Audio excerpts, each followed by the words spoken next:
which is how is the British context different for being in public life and being a person of faith?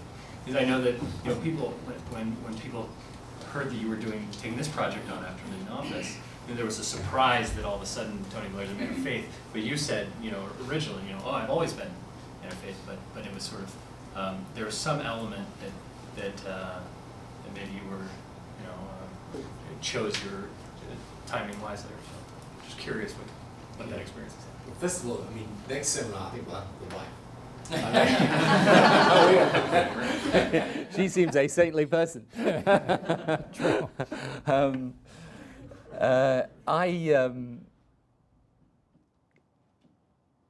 It was difficult. For actually, what Tony said chimed with me.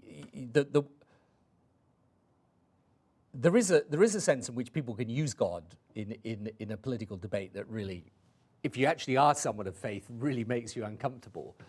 And also, the British are a bit reserved about these things, frankly. So, I always remember at the end of one speech, I wanted to end the speech by saying, God bless Britain, And God, I tell you, that was, you can't possibly say that, Prime Minister, to this senior civil servant. They said, well, why not? One of them said, oh, for goodness sake, Prime Minister, this isn't America, So there's always, there's a natural reserve that there is about it. But I actually don't, I didn't hide the fact, I used to go to church every week and was often photographed there. But I actually had a reluctance to talk about God. But I think for me, very much, the global poverty issue particularly was very much linked with my religious belief and faith. But it's difficult because the trouble is, the problem is in politics. This is true, incidentally, in the debate about globalization,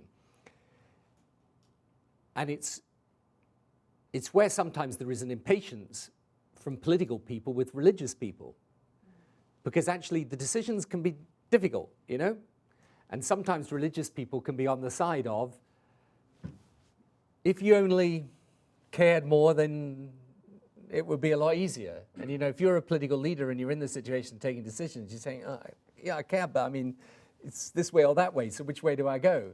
And it can be so I think that is also part of the discourse that's important. And I think one of the things that I think actually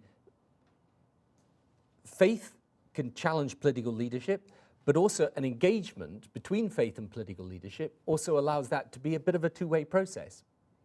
So, for example, in globalization, I found the hardest thing actually with the church groups on the debt cancellation and the G8 agenda in 2005, which is a broad agenda, not just about aid and debt, but also about governance. I would say to them, I'm sorry, we're putting governance on the table because some of these countries are corrupt, and that's their problem. It's not because I'm not giving them enough money. The money that is being given ends up someplace in Switzerland, so that's not right.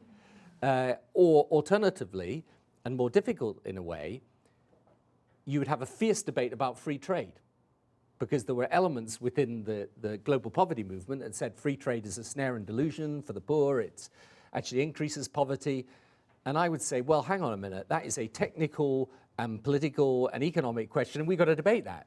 I'm not prepared just to kind of accept that because you're a religious person, you can say that to me, and I've got to accept that as the morally right position.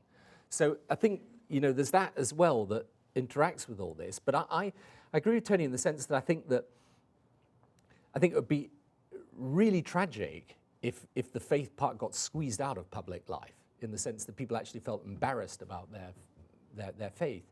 And also, it would end up actually being quite dishonest, because in fact, there are a lot of people in the world of politics, and amazing numbers of them actually, in senior political positions who do believe very strongly. It doesn't always make them better political leaders, but it's an important part of them as human beings. But I think it is those that use faith in a sort of pandering way are the ones that are sort of making it divisive and make non-religious people sort of impatient, as you say, with religion. I think this issue is actually something that we should talk about more broadly in this course, because I think it's really important for getting the sort of non-religious people in bed with those of faith, and like environmental groups on the left that are not religious groups, and with, you know, working with Rick Warren and people like that.